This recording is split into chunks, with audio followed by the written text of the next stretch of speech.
You see the title, so I'm not even going to explain what the video is about, but our first player is in Super Bowl 49, where we have Tom Brady. Despite the fact he threw 2 interceptions, he also threw for 328 yards, which is very ironic, and he was responsible for the Patriots, all the Patriots, 4 touchdowns, and he led them to a 10-point comeback and, of course, won them the game. Overall for this game, I'm gonna have to give it an A. Very good game, but not a game where everyone's going to look back at and go, wow, Tom Brady was terrific this game.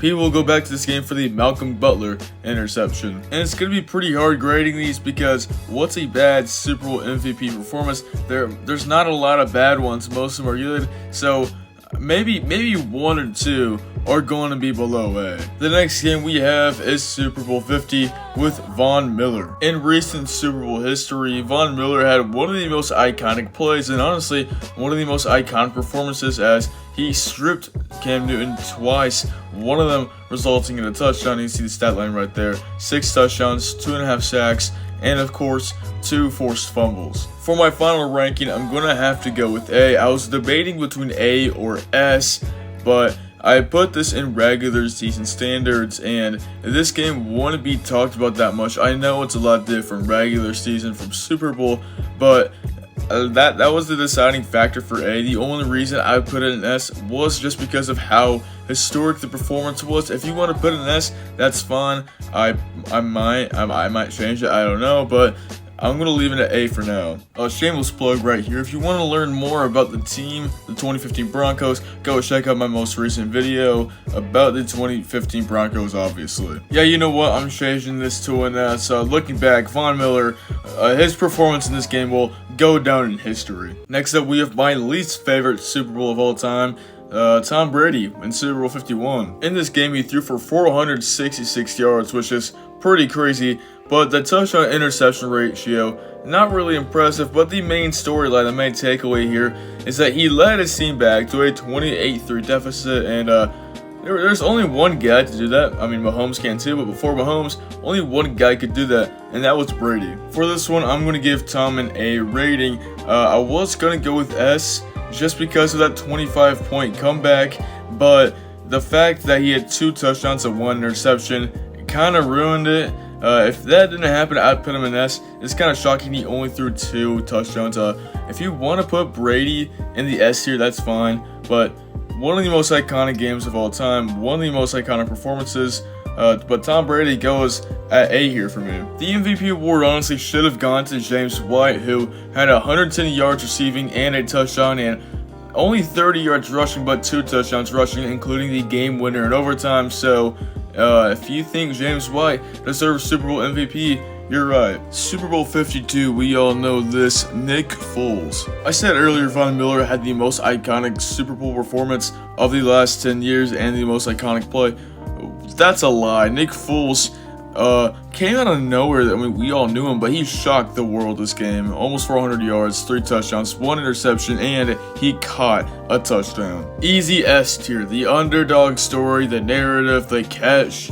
I mean, everything about it is S tier. The easiest S tier.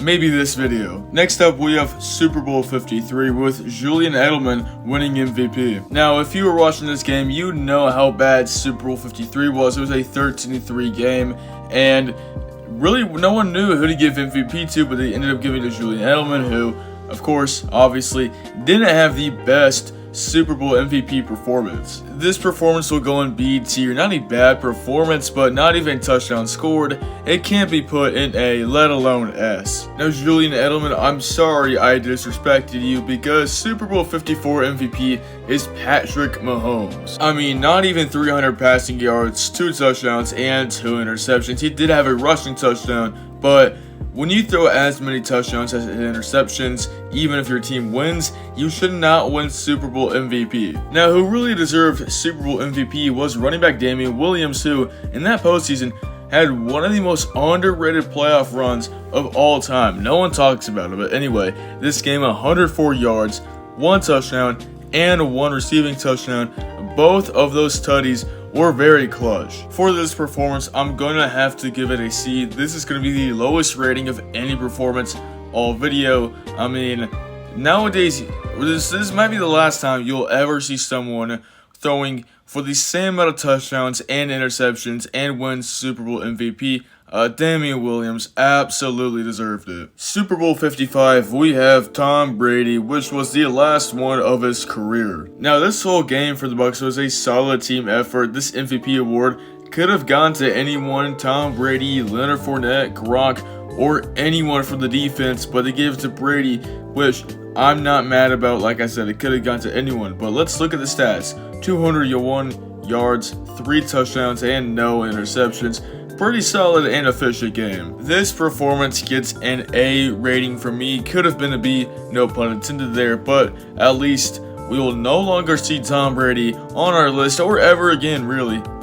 Not like that. Just like he's not gonna win any more Super Bowls. Thank goodness. Super Bowl 56 MVP goes to Rams wide receiver Cooper Kupp. And by the way, let's appreciate how good the Super Bowl logo was this year. They finally added some style to the logo this year, and it's the most underrated logo in Super Bowl history. Even though he didn't hit 100 yards, he still had 2 touchdowns, and one of those touchdowns was the game-winning touchdown with a little under a minute remaining. A lot of people are going to disagree with me here, but this performance is an S-tier performance. This was a perfect ending to maybe the greatest wide receiver season of all time. If you don't know what happened, he led the league in receptions, receiving yards, and receiving touchdowns, and he also humbled Eli Apple. Eli Apple has been irrelevant ever since. He's always been irrelevant, but he was really annoying. He's not really annoying anymore, but anyway, hopefully we can see 2021 Cooper Kupp this season. The last 2 seasons, he's been really banged up, and it's really sad to see. For Super Bowl 57, we have Patrick Mahomes. Oh boy. Even though he didn't even crack 200 passing yards, I think he was well deserving of this award. 3 touchdowns, no interceptions, and he was playing on a hurt ankle, and he came back from 10 down, so I think he's very deserving. If Nick Bolton got that second touchdown in that game, he should have won it. I would have loved to see a Mizzou guy win Super Bowl MVP. This performance gets an A rating from me. I was already going to put it at an A, but I didn't know he only threw for under 200 yards, but the fact he was playing on a hurt ankle brings it back up to an A for me. We end off here on Super Bowl 58, where sadly Patrick Mahomes won Super Bowl MVP again, and the Chiefs won the Super Bowl. I will admit, this was one of the greatest Super Bowls we've had in a long time. Sadly, it just had to end with the Chiefs winning it all, but Patrick Mahomes didn't have a bad game at all. Over 300 yards, 2 touchdowns, and 1 interception. This game makes it even sadder knowing that the Chiefs were not supposed to win the Super Bowl this year. This looked like a clear downgrade from last season. It just sucks. This performance gets an A rating for me. Call me a hater for not giving any of Mahomes' games an S rating. None of them just stick out to me for S here. But anyway, that's about it. Hopefully the Chiefs do not win the Super Bowl this year, and we get a unique matchup, but that's probably not happening. And well, bye.